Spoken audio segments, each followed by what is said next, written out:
Kristen Goodwillie sat down with Mayor Fischer this morning to talk about the latest winter weather response here in the metro and how it's impacting the area for food banks, vaccination centers, and UPS. How have you felt that this snow response has been in the city of Louisville?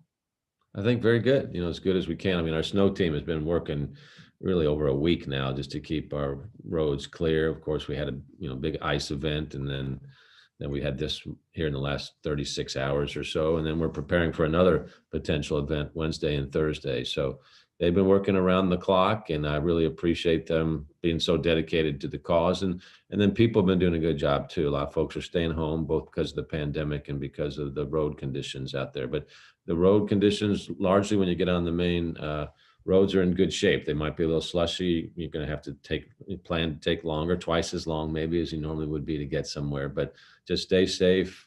Keep your distance out there. Big story today, obviously, is the cold. So if you do go out, make sure that you're prepared for the cold weather. Also check on folks that you might check on periodically to make sure they're safe and they're sound. Keep your pets inside. JCPS, they've canceled their meal programs for the last week, it seems like, because of the inclement weather. Is there a plan in place to get food to people that might be in need who may be without right now? Yeah, the main plan is to prepare for these type of events before they take place. So with Dare to Care, for instance, there's dry goods that people have that can get them through any type of weather event that we have like this. And we don't see this lasting so long that that's going to ultimately become a problem, but it's certainly a priority to make sure that people have their food through great programs like Dare to Care. JCPS has similar plans. The UPS Worldport closed. Do you know if that was because of weather here in Louisville or if it was because of inclement weather around the country and flying?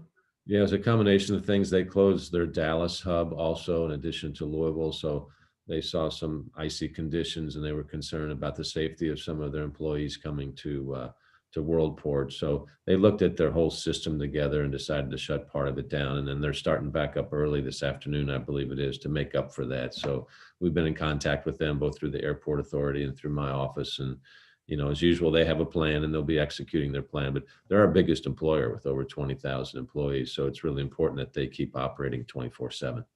But have they indicated at all that it has anything to do with our response?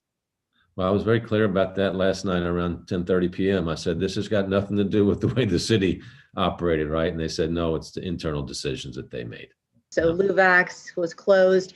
Can you talk to me? Is that going to hurt the vaccinations at all? Can you explain that? First off, if you had a vaccine scheduled, don't worry. You're going to get an email if you haven't gotten it already to reschedule at your convenience. To get the second dose, you need to get the second dose between 28 and 42 days after your first dose. So there's plenty of time available. So don't get freaked out about that. So we've got some contingency plans about bad weather. We can extend hours of the days that we're open. We can do some weekend days as well. So we anticipate catching up here over the next week or so. Louvax has been featured now in the Wall Street Journal, the New York Times as a model of efficiency, and we'll extend that to any kind of weather delays that we have as well, efficiently coming out of those and communicating with people. And then if you're getting your shot through your hospital system, make sure that you're communicating with them as well.